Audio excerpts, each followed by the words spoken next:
হরে কৃষ্ণ। প্রিয় বন্ধুরা, আমি বিশ্বজিৎ গুহ রয় এবং আজ আমি সর্বপ্রথম বাংলায় একটা ভিডিও শ্যুট করছি। আমি ছোট থেকে অনেকের মুখে শুনেছি যে যার নেই কোনো গুণ সেই হলো বেগুন।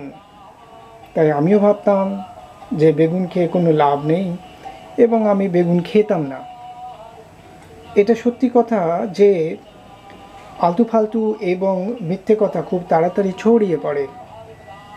চলো আর টাইম নষ্ট না করে তোমাদেরকে বলি বেগুনের কি কি উপকারের বিষয়ে আমি জানতে পেরেছি আমার এক ডাক্তার বন্ধুর থেকে। বেগুনের মধ্যে ক্যালোরি কম থাকার জন্য আমাদের শরীরের ওজন বাড়তে দেয় না। বেগুনের মধ্যে ফ্যাট নেই, তাই বেগুন আমাদের হৃদয়ের কোনো ক্ষতি করে না।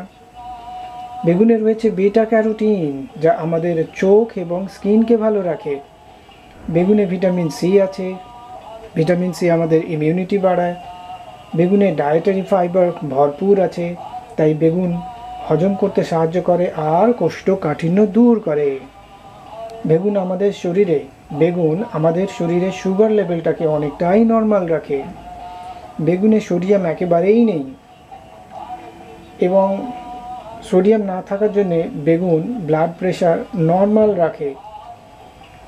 অনেক রকমের ক্যান্সার থেকে বেগুন আমাদেরকে বাঁচায় এবং এই বিষয়ে এখনও অনেক ধরনের রিসার্চ চলছে। যাই হোক বন্ধুরা, তোমরা সবাই ভালো থেকো। হরে কৃষ্ণ।